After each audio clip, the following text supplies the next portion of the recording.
Hello, Hi. everyone, and welcome to Last Slender. Good evening, everyone. You are Danish author coming to my channel now for the second time to share what you are doing. Can you tell us a bit about what books you have? That's right. I'm primarily writing science fiction and fantasy books. And last time I was telling about the books. Yeah? Can you And tell us what the books' names are?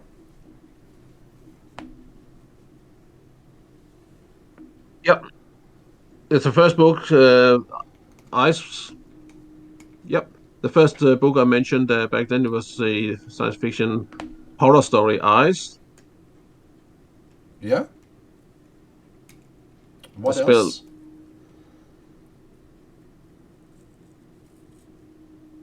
And then there was the Mandigo and the Hellhounds, a fantasy story.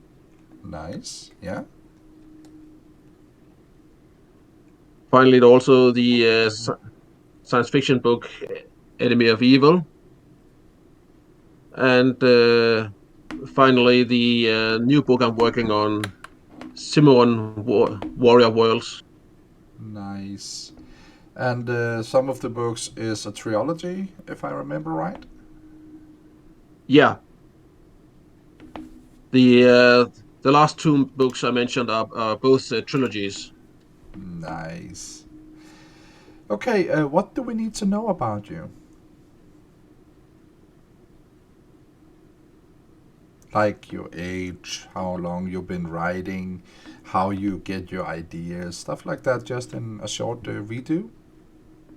Yeah, I'm 56 years of age. I live in a small town called Egebjerg in Denmark, and I mostly get my inspiration for the books from stuff I read, stuff I experience.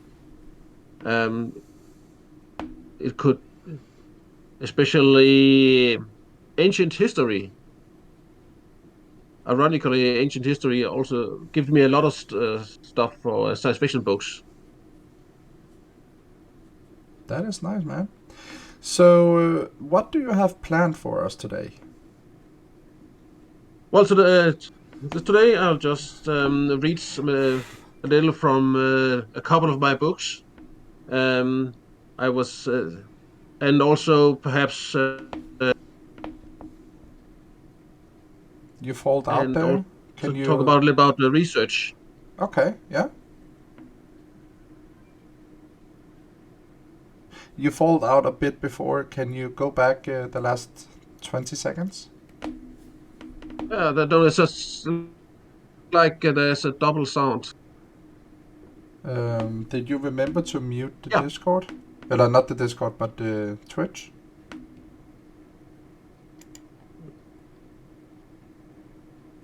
Did you mute the Twitch?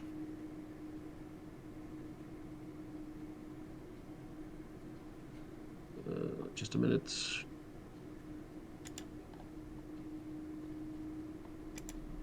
Um,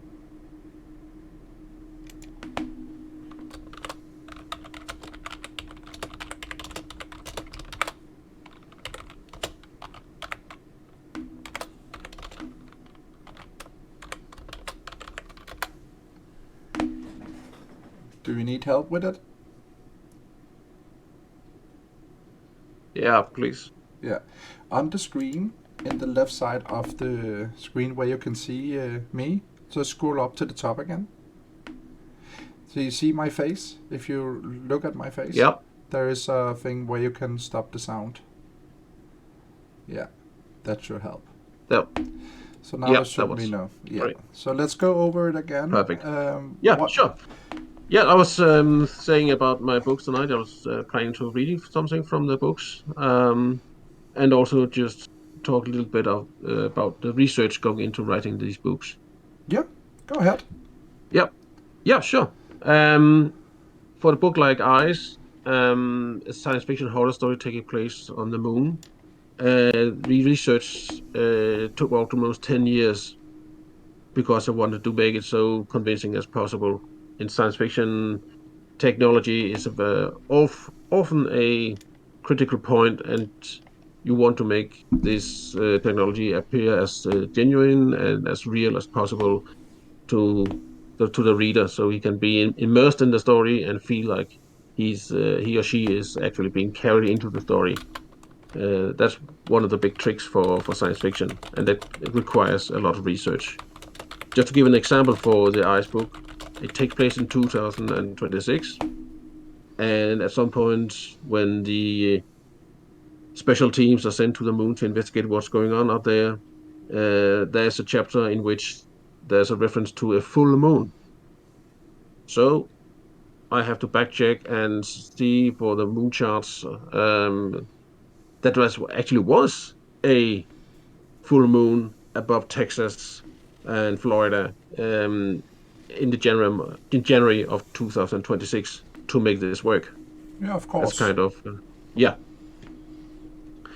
So without further ado, I would just try to read something Yes, from this book. please. Yes, Eyes. please.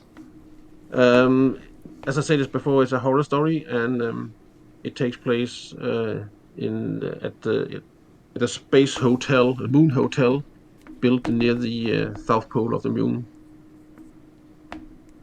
And we are in January 2026, and something has happened on this moon base, and we are thrown right into it. And I'll start reading right now. Lunar South Pole Base, Demonax Crater, the Moon, January 2026. Panting like a wheezing old steam engine, Sean Caron sprinted toward the twin doors leading to the kitchen of the lunar base. His sprint row was really a series of loping jumps that might have looked funny to the casual observer, if not for the expression of sheer terror on his face. For the umpteenth time, he cursed the satellite's low gravity, which prevented him from getting a firm traction. He used his right arm to maintain his balance. The left was folded tightly around a portable communication unit, which he held against his chest. He flung the doors wide open without slowing down. Inside, he went straight to the largest table and put the communication device down. He flipped open the lid and pressed the on button. A screen lit up. NASA's logo appeared. Cameron swallowed a lump in his throat and looked over his shoulder toward the doors. His face, a sickly, greenish white color in the glare from the LED lights in the ceiling, was covered in perspiration, and his damp, red hair was matted to his skull. He touched an icon on the screen, which opened a link to a communication satellite orbiting the moon. The satellite, in turn, opened a secure channel straight down to the Mission Control Center at Lyndon B. Johnson Space Flight Center in Houston, Texas. Houston, this is Sean Caron. Can you hear me? Caron called in a raspy, low voice. After a number of anxious seconds, a face appeared on the comm screen. Its owner was a middle-aged man with a broad jaw and steel gray hair. We hear you, Sean, though barely, he said, knitting his dark, close-set eyebrows in concentration. What's going on up there, Doc? We're not getting readings from any of the others. Where's the rest of your team? Cameron Winston shook his head. There aren't any others, Todd, he spat. They're gone. All of them. You understand? They're gone. I'm the only one left, and soon I'll be gone too. Gone? Gone where? What the hell are you talking about, Sean? What's happening? Cameron shook his head again and squeezed his green eyes shut for a moment, as he was trying to suppress a grisly memory. All gone. Taken, he muttered with a feverish voice. The sound, the dark. Sound? What sound? Taken. Taken by what? Talk to me, Sean. You're not making any sense. You mustn't let them send any more up here, Karen suddenly exclaimed and bent his face close to the device's built in camera. No more, you hear? No more. The dark is. He broke off in mid sentence and looked to his left, toward the doors. Darkness ruled. He tried to swallow, but his mouth was as dry as a desert salt pan. He felt his fingers become numb. He could see his own breath, his face twisted into a ghastly mask of fear and urgency. It's coming, he croaked. I'm next. Don't send any more, Todd, you hear? We'll all die. He lifted a hand to his ear and grimaced. The sound, the dark. I must. I must. Doctor, Sean, what is it? What are you seeing? Nothing to see. Don't you understand? There's nothing to see. With that, Karen flipped the screen off his data link down, breaking the connection. Sean, Dr. Karen! Flight Director Todd Dorano backed down a mission control center to cried out in concern and bewilderment. He got no answer. Not at first, that is. A few prolonged seconds passed in deadly silence, and then this ghostly, haunting, hungry, whispering static filled the control center. In the prologue.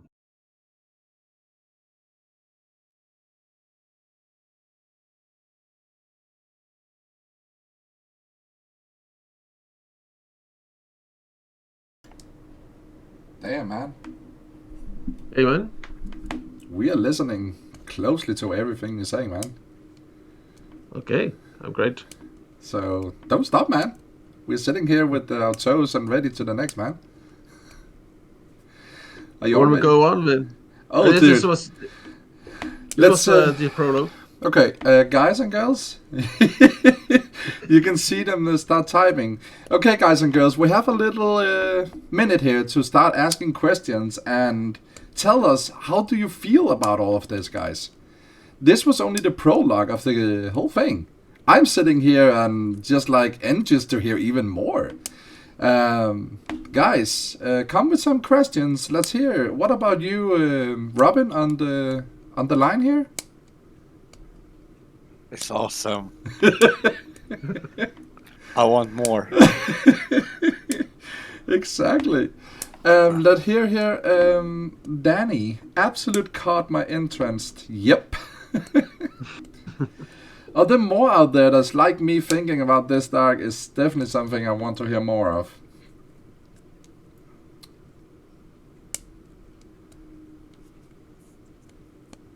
Could read a new voice if anybody is interested. Oh, I'm pretty sure it's like people sitting in here and they are just totally quiet right now. What do you think, Danny? Do you want to hear more about this, or do you have any questions so far? What about you, Robin? Any questions? No, not really. I'm just into the book. It's so nice. So, no question. We want more, is what they've been said. It's all up to you, Lost Stender. What do you feel about this? Well, of course, it's always nice to hear that people are really interested in what you're writing. So, what I could do is I could take a little more from chapter 1. Yes, please. Yes, please. At what? So, what we are doing now is that we're actually going back to Earth. Okay, so guys and girls, we will now get chapter 1. So we are back to Earth, and we will start this story from the beginning. If you all are interested, we will be going in a little minute, so you have some time to work it out and get ready. Is that okay with you, Lars? Perfect. So just give yourself some time, just read into it and get ready, and then you start in a minute's time. Sure.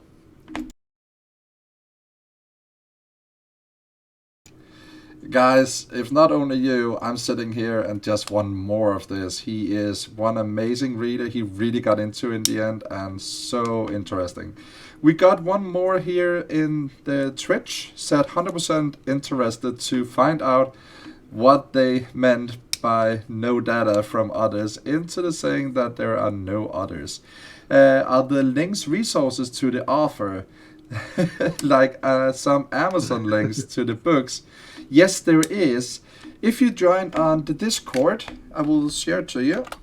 You should come in here, and he linked them on the author channel, and he will put even more into you guys. This is the Zulus, and here is what we're gonna share with all of you from the future as well. And if you want to support him, you can also donate to me or him, and we will definitely share everything that comes in this channel from now on, every time he's here.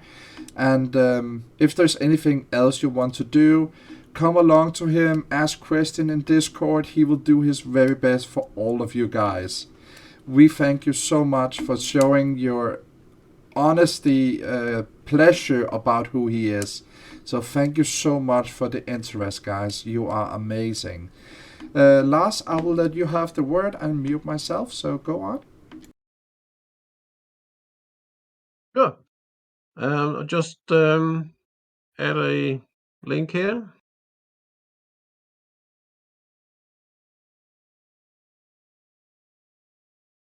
There we go.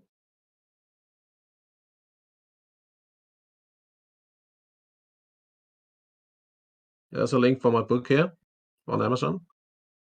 Awesome, dude. Thank you so much for linking that. Guys, Don't forget to go in and check it out. All of his other books is just an interesting, trust me. So for now, the word is all yours. Right. So we start this chapter 1 of the book, guys, with a short epigraph. And this is from General Douglas MacArthur. And here's what he says. Crisis.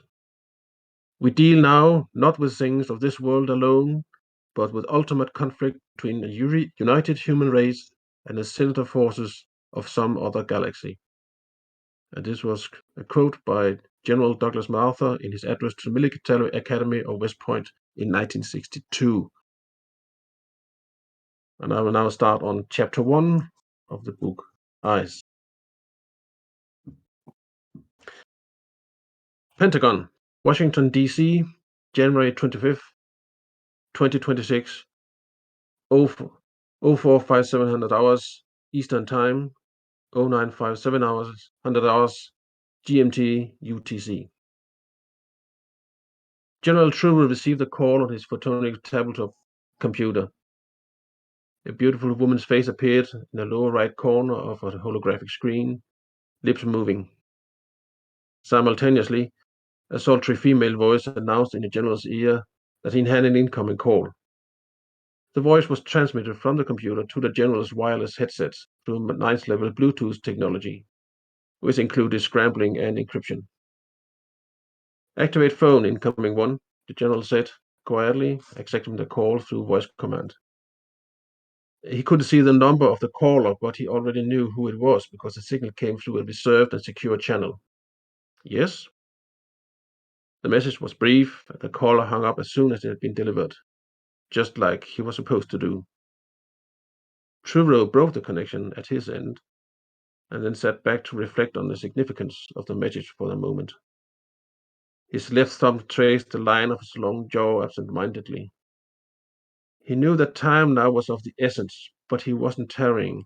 He was merely going through a mental checklist one last time before taking action. The message wasn't what he or his superiors had hoped for, but careful plans had been laid to deal with just this kind of situation. However, some ways were going to be made before the day was over, he mused. He straightened in his seat.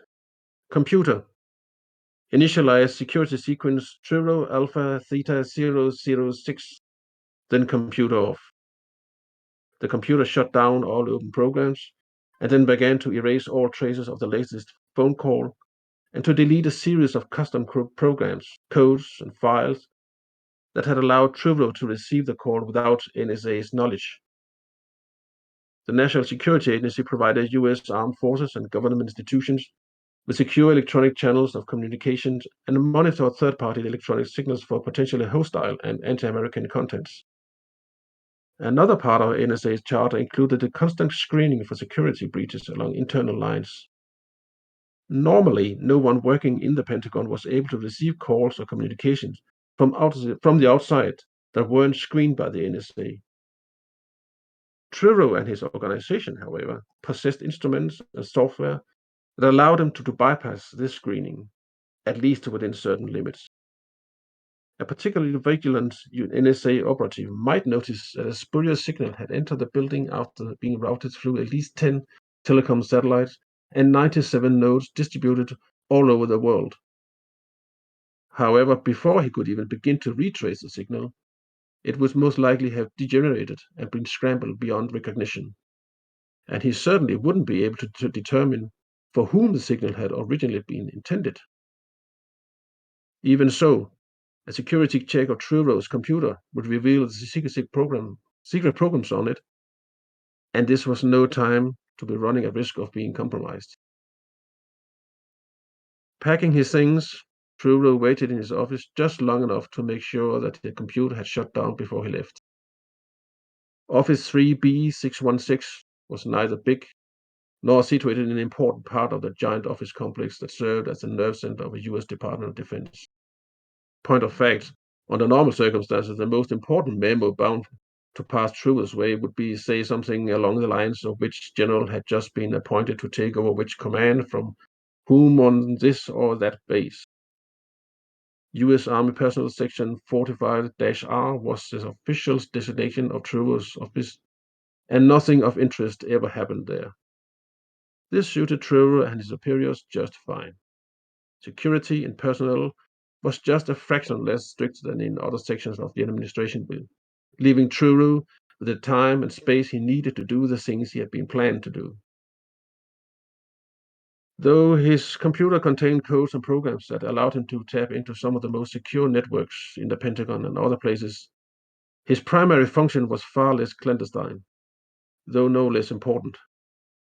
His daily work gave him full access to all personnel files in the US military, allowing him to cull potential candidates for his agency from the 2 bits riffraff that made up the vast majority of the manpower to be found in one of the strongest nations ever to have existed on Earth. One of the strongest. No longer the strongest. As he walked down the hallway towards the elevators on his floor, Truro pondered the vicissitudes of world politics over the last 24 years or so. At the start of the 21st century, the United States of America had still been the only superpower on Earth, its economy and military might dwarfing all others. But ominous clouds had been gathering in the horizon. In the Far East, China had finally awakened from the slumber that had kept the mighty Middle Realm impotent for more than 10 centuries. In the Middle East, a series of costly wars had sapped the strength and vitality of the United States, while states like Iran and India had usurped leadership in the region. Things just weren't the same anymore. There were more players in the field nowadays, and the United States was no longer alone in calling the shots. The other big guys were smelling blood. They no longer considered the US to be invincible. The big eagle was losing altitude. The vultures were closing in. It was up to Truro and his friends to prove the vultures wrong. Walking briskly, Truro made it to the security check in just over 6 minutes. He smiled at a young guard on duty as he approached. "Good morning, sir. Have you been working all night or have you just arrived early?" "Been working all night, I'm afraid, Sam," Truro replied with a tired but affable voice. "You know how these damn bureaucrats are. They're always wanting reports on this and that and always insisting that everything be done and delivered by yesterday." "Yeah, I know what you mean, sir. I often wonder what the world would be like if we weren't for those damn bureaucrats. If you just don't mind my saying so, sir." "No, Sam, I don't mind at all. Not at all." Truro had known Sam for many years. They had developed a less formal tone over the time, as people tend to do when they run into each other every time so often in the same place for many years. Truro touched his briefcase on the conveyor belt of the soft X-ray machine and walked through the body scanner. Once through, he held up his security pass to let Sam check it visually before Truro himself swept it over an infrared laser scanner. Next to the scanner was a fingerprint verifier. The journal pressed his right thumb down on the verifier, and the security system matched his fingerprint with the information on the security pass. At the same time, Sam keyed in his control numbers, and only when all three sets of identifications matched was Trevor allowed to retrieve his briefcase and head for the south parking exit. The air outside was frigid and made Trevor shiver. His breath became a fine white mist around his face, leaving tiny freezing droplets of moisture in his mustache. Suppressing a shudder, the adrenaline walked out the Pentagon South parking lot quickly to find his car. A black, hydrogen-powered Lexus. It came with, among other things, a head-up display, and joystick instead of steering wheel, and long-range infrared headlights and radar. The car's doors opened through a combination of built-in voice recognition and an electronic signal from True's multifunction wristwatch. The engine started as he closed the door and strapped in. The journal's rank entitled him to a driver, but he preferred to do his own driving. In an otherwise very regulated life, the possibility of driving a car imbued him with a moderate sense of independence. As he pulled out of the parking lot and proceeded toward the George Washington Parkway, westbound, Trevor lifted his watch to his mouth, saying, "Activate phone call 6660479999. The numbers weren't a phone number, they were code that accessed a pre-programmed phone number.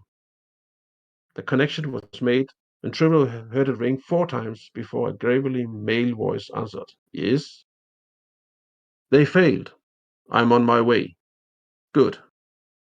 The line went dead, and Trevor deactivated the phone function with another voice command. Traffic was light in the mixing bowl at this early hour, and the journal made excellent time, hitting the Beltway at top speed and entering the District of Columbia through the back door. His destination turned out to be a fairly new skyscraper in the capital's business district, complete with its own subterranean parking facility. As he entered the elevator on the parking level, Trevor inserted a black card into a slot at the top of the elevator's control panel. The elevator started moving at once, whisking to the top floor in mere seconds. The door at the landing was plain looking and had a small brass sign hanging from it in eyesight, upon which was a company name in black letters. The sign read, ICAA, International Corporate Aerospace Analysis. There was a card scanner and a numerical keypad by the door's handle.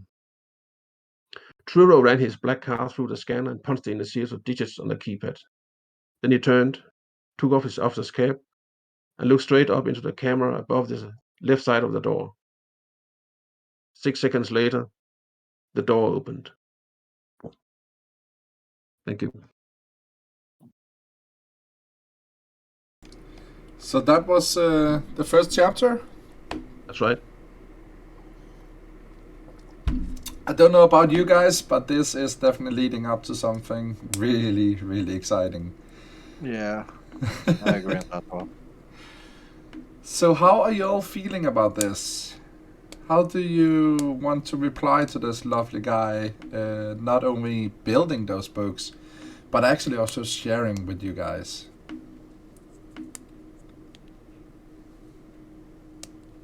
Want more. Yeah. Let me hear from you other guys, Royo, and also Yusanbo.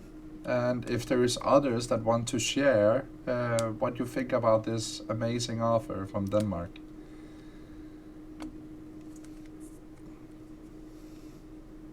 I think they're going to type a long thing to you, dude. And Lars, how do you feel about, for the first time, actually sit here and read up your book for others about your precious little thing here, sharing it?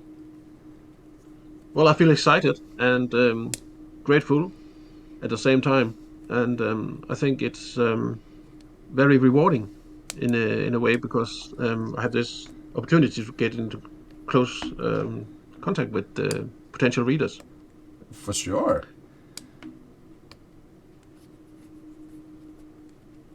Go on. Yeah, and well, it's a bit of a novel experience for me to read up aloud from my books. But as we talked about during our last session, audiobooks is the next big thing. So I'm hoping to be able to either read more from the books myself, or to um, get someone to read from them, and produce the audiobooks on the internet. That would be great. I think it will, and you already took the first step because you are going online on YouTube, not by yourself though, but through me Yeah, and the partnership we have made about you only sharing your books online through my channel. yeah, And that partnership is something I deeply, deeply grateful for. Not only do you share your books, you also actually made it possible for me to be able to chat with you by this amazing microphone you bought me. Um, you're and welcome. it's thank you so much, man. And it's hard not to like you. And even as you will see, most of these guys are just sitting and taking every word in from who you are, and it's definitely something that is taking them breathless and just want more. Um, Right. and it's up to you how much you want to give and how much you need to hold back also.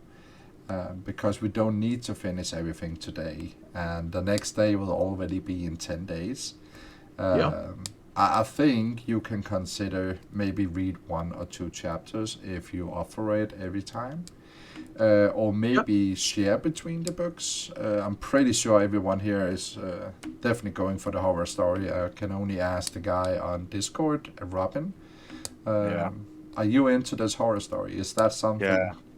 Yeah. um, so it's up to you, but think about it to the next time.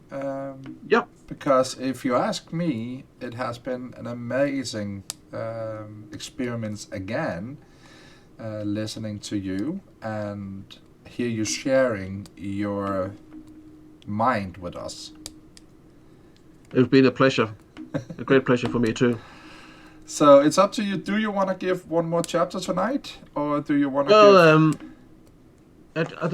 actually, I would like to give one more chapter, but not from Ice. I would like to give a chapter from my new book, Simon, Warrior of Worlds. Okay, that sounds really interesting. So this is a completely different genre. This is fantasy, um, primarily from. Let's start Uh, out with something before that. yeah, This yeah. book has not been on the market yet, guys. This book is nowhere to be found. It's still on the making table. And that him sharing this book with you guys is showing a full faith that you guys will give him everything in your mind to listen to him. And don't forget, guys, this is gonna be a trilogy that is coming out, not even on the market. So enjoy it, and thank you, Lars Stender, for choosing to share that with us. It'll be my pleasure. This is also the prologue from the first book in the series. The whole series, as I mentioned before, is called Simon, Warrior of Worlds. And the first book is titled In the Shadow of the Radiant.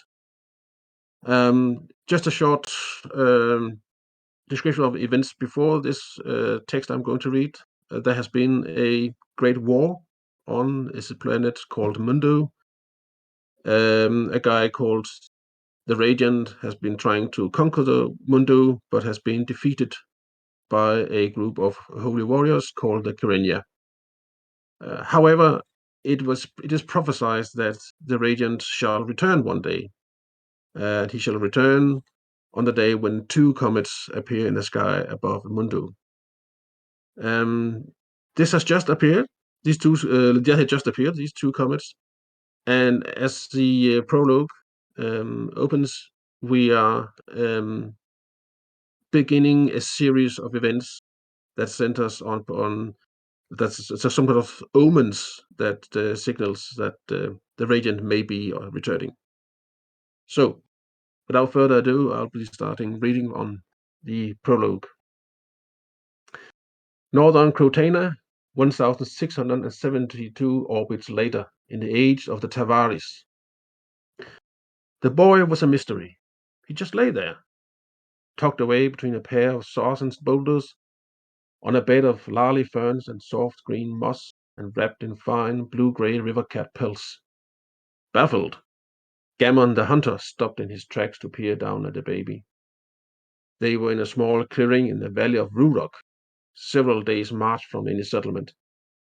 However, Gammon knew the valley quite well. He had come here often enough over the last few years to hunt Boringa deer, and if any people had lived in the valley or in any of the adjacent valleys, he would have known about them. Gammon looked about the place. There were no signs of any other people than Gammon and the baby in the clearing. The hunter stepped closer to inspect the ground around the living bundle. There were no tracks. Odd indeed. Gammon put a hand on the baby's wrap. It was dry and of good quality. But the air up here was damp. Whoever had left the baby had done so only a short while ago, so why were there no tracks? The conundrum caused Gammon to look skywards. Perhaps the boy had fallen from the heavens. He had heard of babies being snatched by the big flying reptiles known as cranoks. He had seen cranoks on a couple of occasions. Even at a distance, their size and menacing air had impressed him. A cranok would be able to lift a baby, perhaps even a full-grown man. Of that he was certain. However, Gammon doubted that cranoks were the explanation behind the boy's presence in this remote spot. He lay as if he had been placed here by purpose and with great care. He was warm, protected, and no cranok would ever make a bed of ferns and moss for a snack. No. People who cared about the child had placed him here. But who? The valley of Rurok was filled with strange, twisted rock formations and daunting canyons and broken country, and for the careless, the place might easily become a death trap. Some of the elders in Gammon's village would still tell stories of a mysterious race of dangerous, grey-skinned witches and warlocks who once lived in these remote valleys. Every now and then, particularly in exceptionally cold winters, the greyskins would come out of their domains and descend upon human settlements, snatching unwary or unguarded children. However, Gammon had long ago come to regard such tales as just that, tales told around the fire in winter time to frighten children. Besides, this baby's skin was pink, not grey. Gammon finally knelt and lifted up the baby. For years he and his spouse had tried in vain to conceive a child of their own. Now it might seem that the gods had finally answered a couple of prayers, though in a way far different from any that Gammon had envisioned. But could the baby really be a gift from the gods? Gammon rose and called out loud, "Hey, anybody here?" No reply. Gammon called out again, louder this time. Still no answer. Only a dull echo of his voice fading fast among the tall pines all around the clearing. The baby began to cry. Gammon rocked him gently, holding him tightly against his chest. The boy fell quiet and looked up at Gammon with his big, midnight blue eyes, which seemed much too precocious for such a baby. That it really was a boy child became clear to Gammon as he made his first thorough check of him. It was perfect in any way as far as Gammon could tell. He also seemed to be well fed. That was good, of course, but also added to the mystery. Gammon wondered if the boy had been placed up here by a Crotanan woman who had been ostracized from her client because of some transgression against the client's laws that she might have committed. Such cases were not unheard of. In point of fact, Gammon suspected they were far more prevalent than anybody cared to admit. Life in Crotana was harsh, harsher still if you were a lone woman with a child. However, Gammon doubted that a lone woman, outcast or not, possibly pregnant, would have the strength and the resources required to make it this far up into the mountains and lay the care so well for the baby, as was obviously the case. Somebody, somebody must have helped her, but who? And why couldn't he find any tracks of them? Gammon shouted at the forest for the third time. Still nobody answered the call. Gammon looked down at the foundling. Those eyes. They seemed to look straight into his soul. It was uncanny. He smiled at the boy, who grinned and emitted a lilting sound, which tugged at Gammon's heartstrings. The hunter already loved the foundling as if it had been his own. And why not? Perhaps the boy really was a gift from the gods. After all, who but the gods would have known where to place the boy so that only he, Gammon, might find him? He certainly couldn't be left here. Gammon had some grat milk in a water skin among his provisions. The milk was fat and nourishing, and a great asset in the world, cold, damp climate up here in the mountains. Now it would serve as excellent food for the baby on the way back to Gammon's hamlet. Cradling the baby to his broad chest, Gammon headed home. What he did not see was the lithe figure crouching behind some undergrowth at the edge of the clearing. Peeking between the low-hanging branches of a conifer, the figure watched everything taking place in the clearing with a pair of unusually large, slanted eyes, the color of warm amber, and seemingly glowing with a light of their own in the shadows ruling beneath the trees. As Gammon carried the child away, the hidden spectator raised a slim, delicate hand with long fingers and waved, slowly, hesitantly, like in a mother's goodbye to her child. Gammon arrived in his hamlet Kaikan a few days later. The foundling immediately created a surge of avid interest. A crowd of curious denizens encircled Gammon before he had the chance to reach his and his wife's humble home. They were drawn to the foundling's aura of mystery like moths to a flame. Everyone wanted to see the boy who received the blatant attention with a quiet, dignified mien, snug as he was in the arms of his new father. Then Liene arrived, elbowing her way through the mumbling throng with a rugged determination so characteristic of her people. She reached her husband and froze in mid-step as he saw the bundle, which he was holding. Her jaw fell slack, and her hazel eyes widened with astonishment and joy as she realized what it was. Gammon watched his spouse with bated breath. The day she had agreed to follow him to his hut had been the happiest one in his life. 6 foot tall, with broad, strong shoulders, curvaceous hips and waist lengths, billowing hair the color of warm honey, Liene was the embodiment of Gammon's dreams. She was a Crotana Amazon with a heart as big as a mountain overlooking the hamlet. She had a spirit which relished life and all the invaluable gifts of nature, and she adored her husband, under whose reticent attitude she had discovered a man full of passion and insight. Only one thing had been missing in their life together: children. In spite of their ceaseless efforts, they had never attained parenthood. As the seasons had gone by, Liene's normally light and insouciant mood had become somber, even morose at times, as she blamed herself for the unwanted lack of children in her and Gammon's life. The other women in the hamlet had begun to make snide remarks about her apparent lack of fertility behind her back, she knew. That she could live with. What really had tormented her throughout was all the parental love bottling up inside her, with no object for release. Until now. With palpitating heart, Liene reached out with her arms to accept the foundling from Gammon. You found him in the forest, my love, she queried harshly, staring down into the boy's smiling face. His eyes were so dark and blue, like the evening sky in late autumn. She wondered if they stay blue or change color in time. Yes, all the way up in the valley of Rudolph. There were no signs of the parents. I dared not leave him. I'm glad you didn't, Liene said, pressing the boy child to her breast. Oh, who would want to leave a child like you to die in the wild, she whispered to herself. As she held the boy close, she felt a strange tingling in her breast. It spread into her chest and thence to the rest of her body. She smiled broadly down at the boy and stroked his cheek with a finger. He giggled back at her.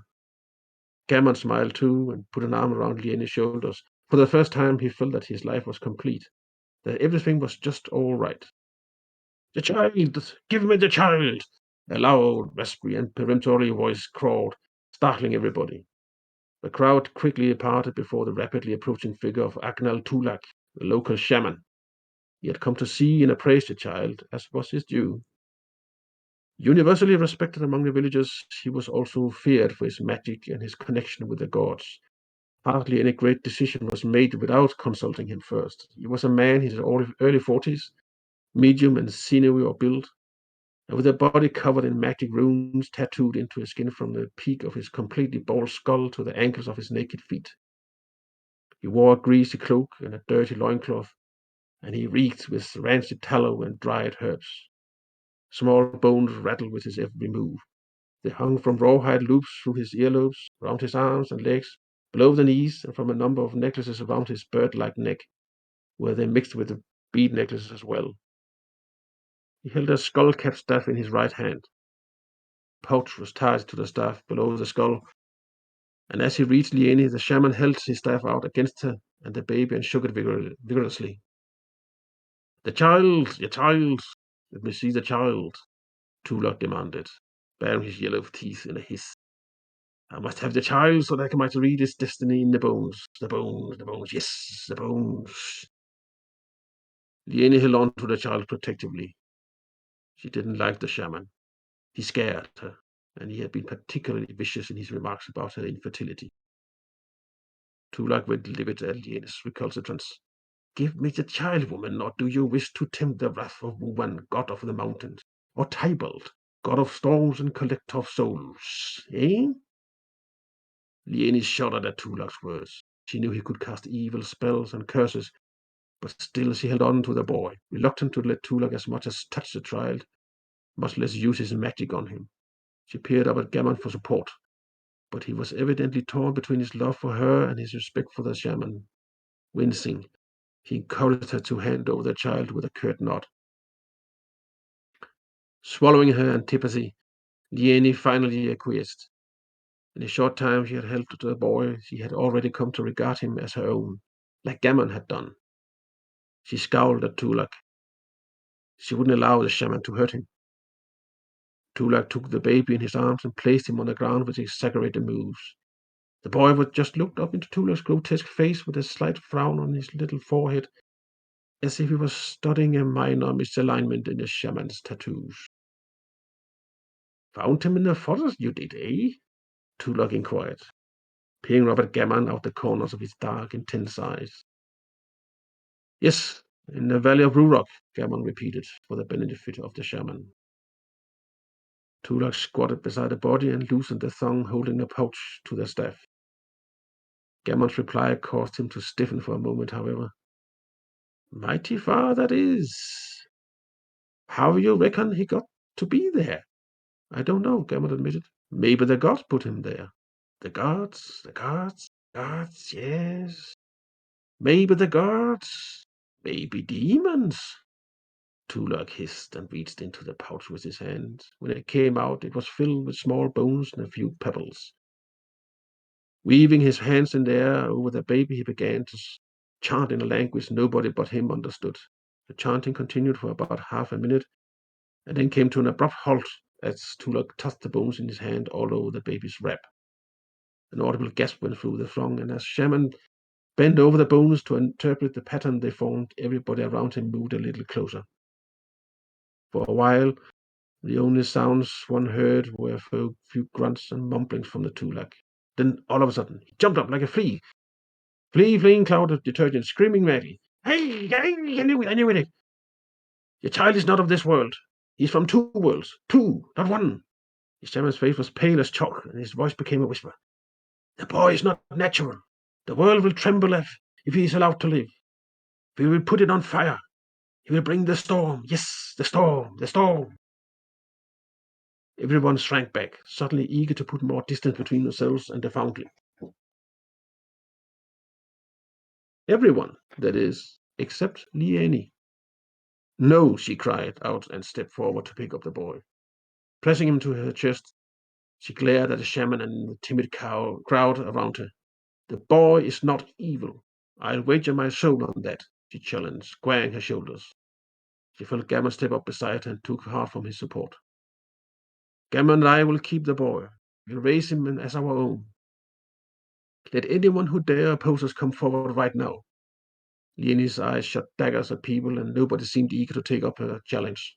Not even Tulak, who was still quite pale and who shivered all over, like a man who has seen his own death, Leonie thought. But she felt alive, more alive than she had done for years, all warm and tingling inside. Gradually, the crowd dissipated. People slowly returned to the task of their homes.